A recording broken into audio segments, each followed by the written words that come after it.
Hello and welcome दोस्तों आज के इस वीडियो में बात करने वाले हैं कि क्या जो सिंगल फेस मोटर है उसको हम डायरेक्ट चला सकते हैं। तो अगर हम इसको डायरेक्ट चलाते हैं तो कैसे चलाएंगे, तो इस वीडियो में हम इसी बारे में बात करने वाले हैं। तो दोस्तों हमारे सामने जो परिस्थितियाँ है कुछ ऐसी आ जाती है कि जो हमारा स्टार्टर है वो ख़राब हो जाता है।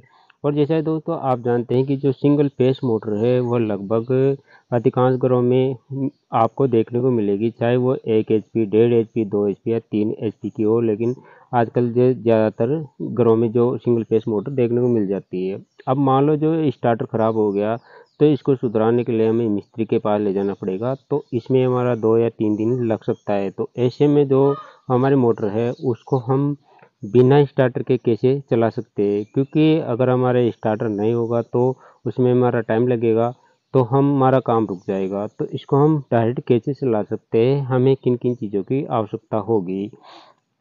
तो देखिए दोस्तों इसके लिए हमें एक आइसोलेटर डबल पोल होता है, ये 40 एम्पेयर का भी आप लगा सकते हैं। इसके अलावा अगर आप आइसोलेटर की जगह एमसीबी लगाना चाहते हैं तो वह भी लगा सकते हैं। इसके अलावा दोस्तों जो स्टार्टर है रनिंग वाला वो हमें आवश्यकता होगी। यहाँ पर जो स्टार्टिंग वाला कैपेसिटर है उसकी हमें आवश्यकता नहीं होगी। यहाँ पर केवल जो हमारा रनिंग वाला कैपेसिटर है उसकी हमें आवश्यकता होगी, क्योंकि जो रनिंग वाला स्टार्टर है उससे हमारा काम हो जाएगा। अगर यहाँ पर स्टार्टिंग वाला आप लगाएंगे डायरेक्ट तो उससे मोटर नहीं चल पाएगी। तो यहाँ पर हो सकता है आपका जो स्टार्टर है उसके अंदर 2 कैपेसिटर हो या 1 कैपेसिटर हो। तो ये मोटर के ऊपर डिपेंड करता है कि आपकी मोटर कितनी एचपी की है, उसी अनुसार से इसमें कैपेसिटर लगता है। जैसे मान लो आपकी 2 एचपी की मोटर है तो उसके अंदर आपको 2 कैपेसिटर देखने को मिल जाएंगे। इसके अलावा दोस्तों जो केबल है, तो केबल के अंदर आपको जो वायर है वो अच्छी तरह देखने पड़ेंगे। इसके अंदर पीला और लाल और ब्लू यानी कि RYB जो होते हैं 3 तार वो होते हैं। तो इस कनेक्शन को देखने के लिए आपको वीडियो को पूरा ज़रूर देखना है।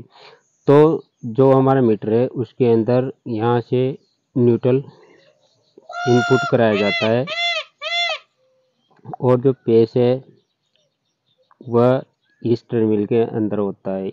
इसके अलावा जो आउटपुट है वह यहाँ से लेंगे और जो फर्स्ट पोल है उसके अंदर हम दे देंगे।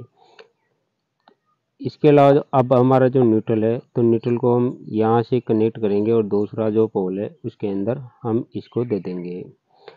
अब यहाँ तक तो हमारा जो इसके अंदर इनपुट हो गए और यहाँ से हमने आउटपुट ले ली मीटर से। अब ये इसके जो वायर है वो कैसे जुड़ेंगे, तो ध्यान देने वाली बात ये है दोस्तों कि जो हमारा न्यूट्रल है उसको हम यहाँ से जो नीला वाला वायर है उसमें जोड़ देंगे और जो हमारा पेस है तो जो पेस है तो पेस को दोस्तों जो लाल वाला वायर है उसके अंदर जोड़ देंगे। यानी कि न्यूट्रल को आप इसमें जोड़ सकते हैं और जो लाल वाला है इसमें जोड़ सकते हैं। अगर ये उल्टे सुल्टे भी जुड़ जाते हैं तो कोई फ़र्क इनमें नहीं पड़ता। न्यूट्रल पेस यहाँ पर आप किसी में भी दे सकते हैं, ये कोई ज़रूरी नहीं है।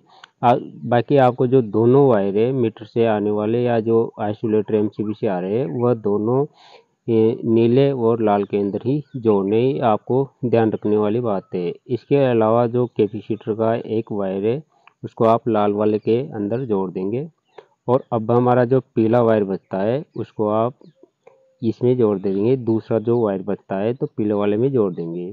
कहने का मतलब दोस्तों इसके अंदर एक वायर जोड़ दिया और इसके अंदर एक वायर जोड़ के और जो कैपेसिटर में लगेगा, यानी लाल वाला जो वायर है उसके अंदर ही आपको कैपेसिटर की जो वायर है वो जोड़नी है और जो पीला वाला है उसके जो दूसरा वायर बचता है कैपेसिटर का वो देना है।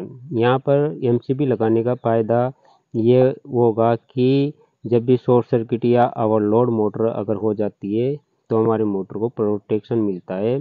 तो इस कंडीशन में आप ज़्यादा दिनों तक मोटर को चला सकते हैं। लेकिन ध्यान देने वाली बात यह है दोस्तों कि आप स्टार्टर का प्रयोग ज़रूर करें, क्योंकि ये एक जुगाड़ है।